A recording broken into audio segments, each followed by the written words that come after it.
everyone! No, you're not crazy. I wore this outfit in the last video, so I'm wearing this. It's the same day. I'm filming both videos on the same day, so I do look the exact same.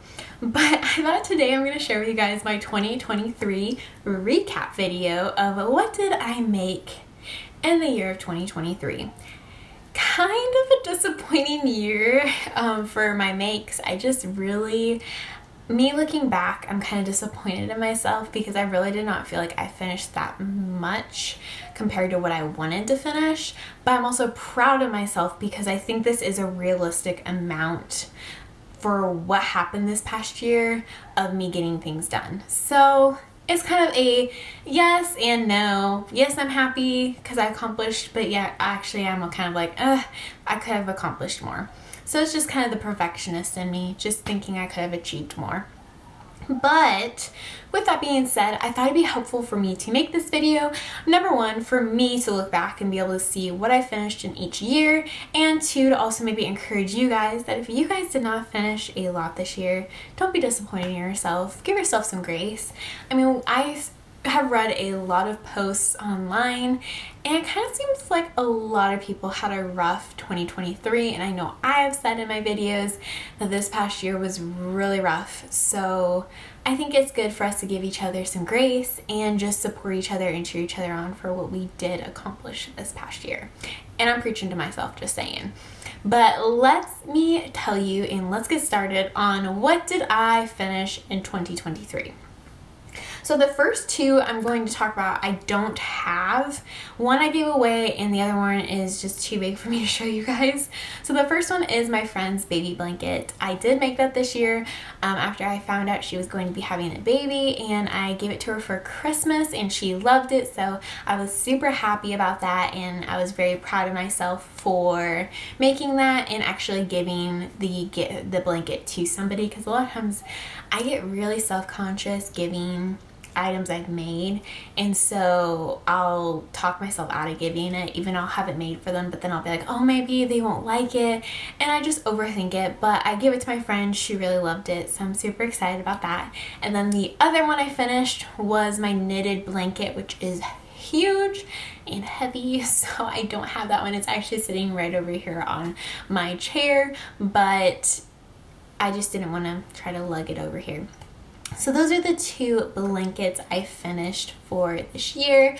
One was crocheted, one was knit. One I started this year, and the other one I started a couple years earlier, or like over a year earlier. I can't remember which one. But so I enjoyed making both. One was definitely smaller than the other. I learned a lot of new techniques with the knitted blanket, and then I just had a fun time making the baby blanket. So I enjoyed both of them. I thought they were both very enjoyable. Like I said, both for different reasons and both different yarns. So I loved both. I thought they were both fun, and you guys probably watched my last video. If you guys did watch my last video, I have more blankets I need to make. So I'm not done making blankets quite yet. Okay, so let's now we're gonna go to the yarn cozies I made this year.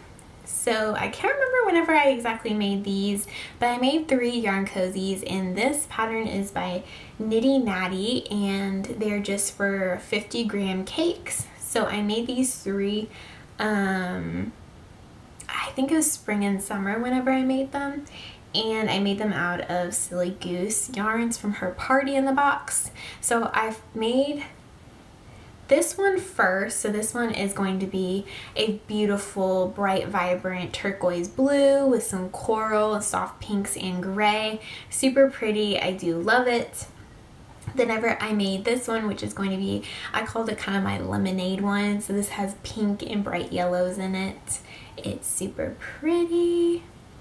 And then this one is my most recent finish of the yarn cozies, and this one is a purple, pink, and white with red speckles. So it's also really pretty. So these were just some fun makes that I had, just small projects I had going on. I wanted them mainly for whenever I was on the go or I was at lunch at work, little things like that. So that's what these were kind of for, which I have 3 more skeins that I think I might make out of cozies still. But I just think they're really cute and they were fun to make and I enjoyed it.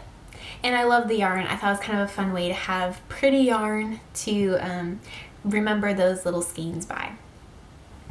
So those were kind of my small projects. So this year was kind of a year for me figuring out socks because I wanted to make socks and I made some the year before and then I made my Christmas socks and these turned out too big and I was really disappointed because I love the yarn and everything, but they're just kind of baggy socks on me. And this is by Daisy Stitch Co. It was her candy cane yarn. And then I just bought the sock set, so it came with the green and the beautiful red. But I was still disappointed because I really felt like my gauge was just not there. And so I made a pair of ankle socks. And this one I made out of Sorella yarn, and these do fit, and these were super cute. And then I did a little ribbed for the top of the foot, which was super pretty. And this was, if I did not say before, it was Sorella, her Moana collection. I think it was from 2020. It's definitely an older collection. And then I have the cute little lime green for the tops of it.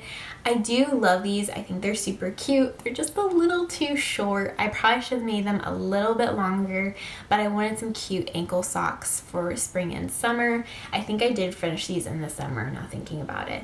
But again, I was still kind of struggling with my gauge because my stitches were still super loose. These are really, really thin socks because they're so loose. So I was a little bit disappointed, but I was like, it's okay. So I took a break from socks for a while.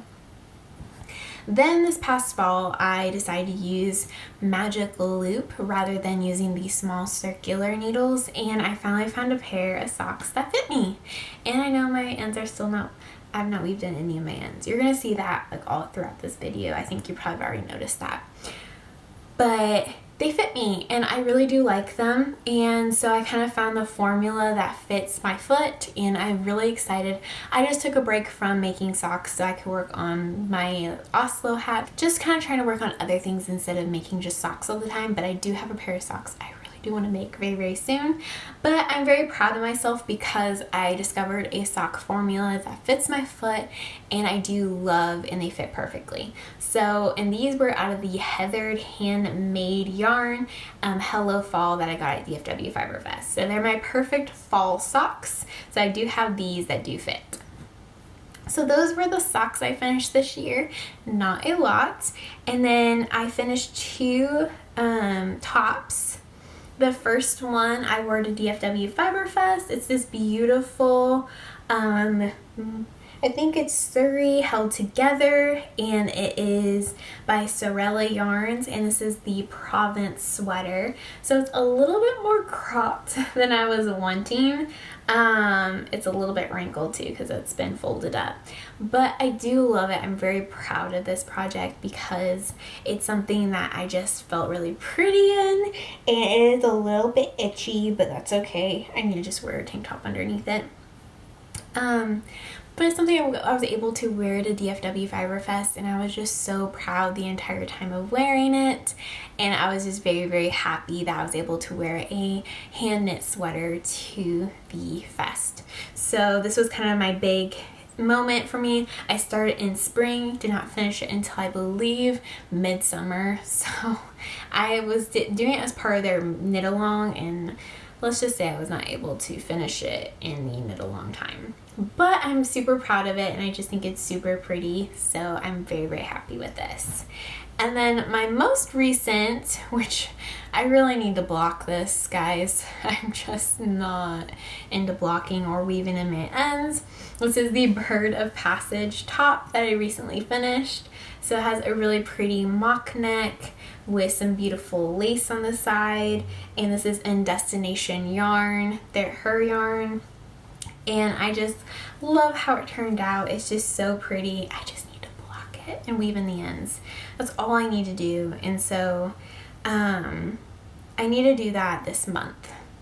I know I probably should say like this week, but I know myself too well. This month. But I'm very, very proud of this. It's actually one of the first garments that fits me perfectly. It's not too big on me.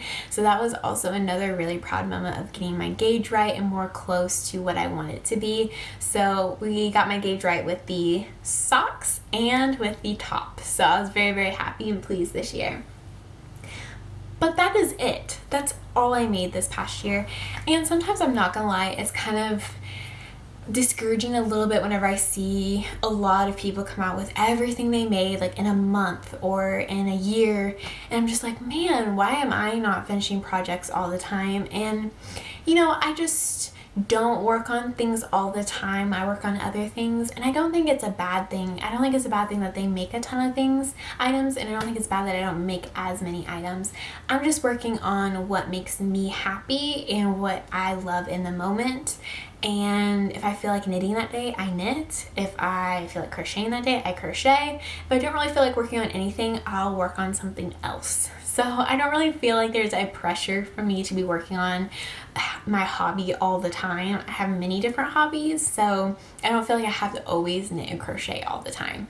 And it is hard sometimes, like I said, for me to recognize that, because I do tend to compare myself to other people. I think we all tend to do that, but I have to tell myself, like, no, you're doing what is right for you, and you should be happy and supportive and proud of anybody else, no matter if they're doing a ton of more projects than you or less projects than you. You should just be proud of them that they knit or they crochet or whatever they do. So I think this year has been a interesting year, this past year, but I'm super excited about the next year. I am walking into the new year very, very happy and very, very excited. So I hope you are too. And I just want to say cheers to 2024. Hopefully in a year, whenever I make my next video, I'll be saying cheers to 2025. And here's everything that I'm making, and here's why I'm so excited.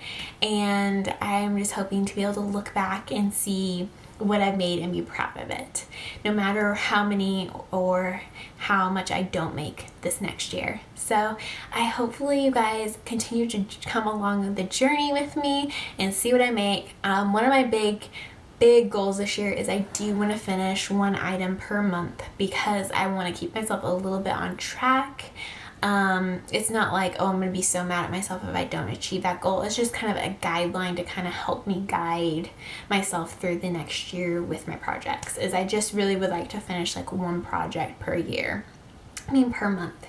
So then it's a little bit more, maybe I'll finish a couple more items more than I did last year. I think, let's see, I have 2 blankets, 2 sweaters, 3 pairs of socks, and 3 cozies. So 10 items, right? Yeah, 10 items I finished this past year. So I just want to finish 2 more next year. It doesn't matter the size. It doesn't mean I have to finish a sweater every single month.